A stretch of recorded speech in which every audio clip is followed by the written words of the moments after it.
The water attraction, Niagara Falls. I've never been there. Been to, No. Well, I mean, but you've eaten the buffalo wings. Oh yeah. Okay. Yeah, I had that for lunch. It was good. You know what that makes me think of? The water feature that they have up north. Can I get one of those installed in my place? Yeah. Then we'll all come there and visit. No, my wife, in fact, I might be able to tie this into this song. This is amazing. It just dawns on me what's next, and this is perfect fitting. No, maybe, I don't know, it could be a tragedy. No, me and my wife were going to take this vacation of all vacations. It was going to be the vacation. Sounds awesome.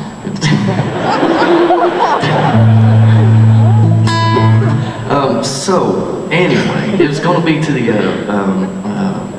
Hawaii. I don't know where you went. Help me.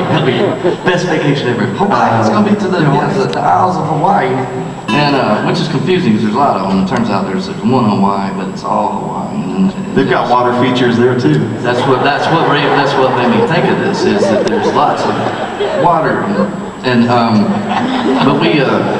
So we're going for about 4 or 5 days, and then Tony says, "I'll tell you what, David, you can. I'm gonna let you pick one of the nights. You can pick anywhere you would like to stay." And I was like, "That's very generous of you."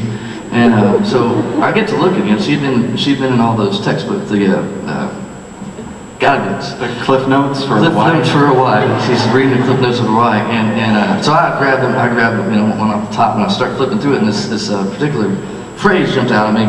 I think it's because it's bold, and that's probably why they put it in bold, so it jumped out at me. And so it says, "World's only water elevator," and I'm like, that sounds fantastic. Because, I mean, first of all, why is it the only one? So that must mean there's got to be an element of danger here. Because, I mean, first of all, think about it. Like, what do you mean water? Is it you get in the elevator, they fill it with water, and you try to, like, if you're like, "Dad, we're on the 20th floor, this bad idea." Or is the elevator propelled by water? It's like a tube that it shoots it up, this with the power of a jet of some sort. It sounded scary, and I thought I found where we're going. We're going to this place that has the world's only water elevator, and I'll tell you this: we get there, and I'm excited, and we go see it, and it's in the pool area. I'm gonna ruin the story. It was awful. It was a dumb idea. It turns out, who knew? There's a reason why there's only one. Yeah, it makes sense now. But so we get there, and it's in the middle of the pool. There's this big faux volcano. Well, that sounds cool. A volcano? Yeah, that does sound pretty awesome. Yeah. So far, just stay. I'm sorry. You walk, and this is a door, and it opens, and everybody walks in the volcano. That still sounds pretty awesome. So you get into the faux volcano.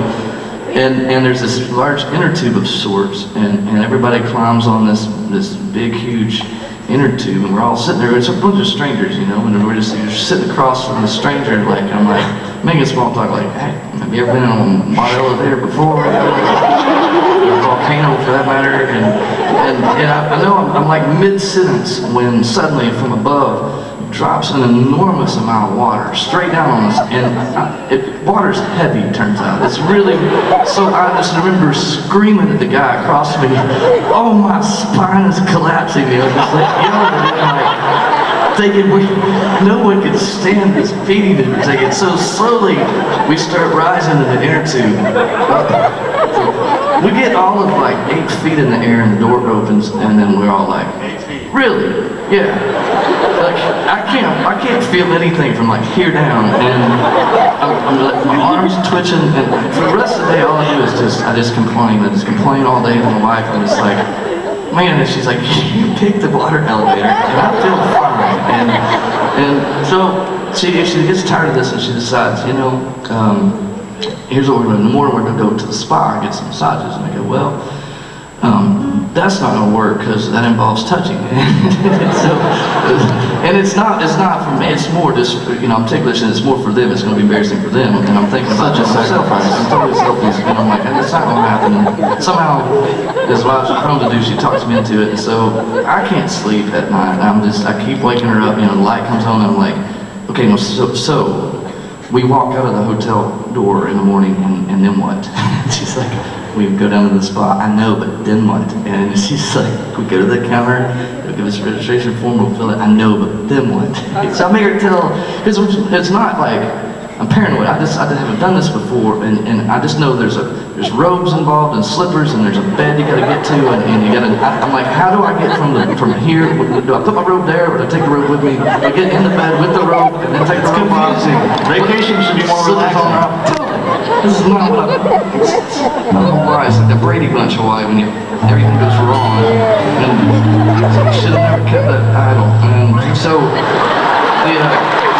right. So we're getting up the next morning, and she finally got me to sleep, and then we get up the next morning. Sure enough, everything happens exactly like she said. It was. We came down and the deal. They gave us forms. I finished mine before she did, and I was proud about that. And then she, as I'm sitting there, just glowing, this lady comes up and says, "Mrs. Crowder, I'd like to show you to the women's term A." And I'm like, first of all, there was no mention of a term A, and I'm looking at the door, and I'm like, I've never heard this word, and it's spelled T-E-R-M-E with a little thing above it. I'm like, what makes that E a A? What's that thing there? We don't have those things around here, and we don't have those words. No, absolutely not. And so Tony's disappearing through the door, and I'm like, do not go. You never leave the group. Stay with the numbers. Nothing ever will come from this. You leave the group. So she's gone, and I'm like, I've seen this. This is not going to be good. What happens?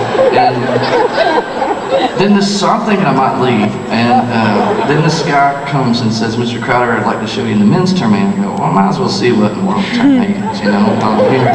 So he takes me in there, and here's the deal. I don't know if you've have you heard of that word before, term A? No, seriously, no. This door opens, and it's as if I walked into a palace. It's like marble everywhere, these columns, these beautiful tapestry draperies hanging, this staircase coming up, these lounge chairs everywhere, a big, huge hot tub looking thing in the middle of it all the ceilings and paintings and stuff on it. I'm like, well, why did she leave this part? Yeah, should have told me about this, and it would have been a lot easier to get me to say yes. And so I think the guy's showing me around the deal, and I'm pretty sure I picked up an apple, and now I'm munching an apple like I own the place. And he's showing me this. Well, sir, this is our treatment room or something. He takes me around this back, and there's this other little half moon-shaped hot tub around the back with some foliage and stuff around it, and then he takes me in the shower, and now here's your locker, Mr. Crowder. Please make yourself at home. And so he leaves, and I'm the only one in the palace right now.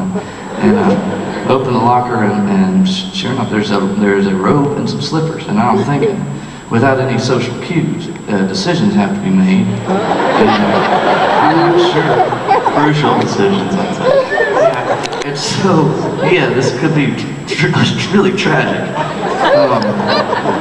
And so I was thinking, and the last thing he said was make yourself at home. So I don't take him in. So I go for it. I just in robe and slippers and roam in the palace. I probably have another apple in my hand. And so I'm just roaming the palace in my robe and slippers, wondering, well, I look at the big hot tub and I'm like, I sure would like to get in there, but I don't know if I've chosen properly. And so I decide, now memory serves, there's another half moon-shaped pool in the back, and I can go back there, sort of observe, have a vantage point that lets me observe what's happening inside, and so, and then I'll know if I've chosen properly. And so I get over there, and I can tell that the way it's set up is I'm supposed to go in this side and come out this side. There's visual cues that let you know, oh, you're supposed to make your way through the lounge through I don't know. So, but I put my plan is I'm gonna put my robe and slippers over here, and then then it'll be ready for me, and I'll run instead of other way. So I listen, real good plan. It's almost genius, and so I listen real carefully, and it's quiet. And I'm like, sweet, safe. So do the thing, throw this up. Run to about the time I run to the, anyway, sorry for the visual, I apologize, that was unnecessary. So we get to the end of the deal, as soon as I'm right there, I hear footsteps, and I'm like, uh-oh. So I think we'll just get in the deal. So I jump in the half moon thing, and this is brilliant, and it comes up to my ankles. Like, And I'm going, who in the world spends this much effort to build a half-moon-shaped pool that's ankle deep? This is the dumbest pool I've ever, you get a water elevator in a dumb pool like this in one place. But then I think it dawns on me, I must be in the shallow end. I've got to get to the deep end quick. So now I start running. So I start running to the half-moon pool. And I get all the way to the deep end, and now it's just below my knees. And I can't tell you how angry I am about that. And then I hear the footstep person's coming around the little deal. And so all I can think to do is squat down. So I squat down. And I squat down and have a good end school. Yeah. And then a dude comes around the corner, and it's a naked man, and I go, and so all I think then is I just jump back up and I was like,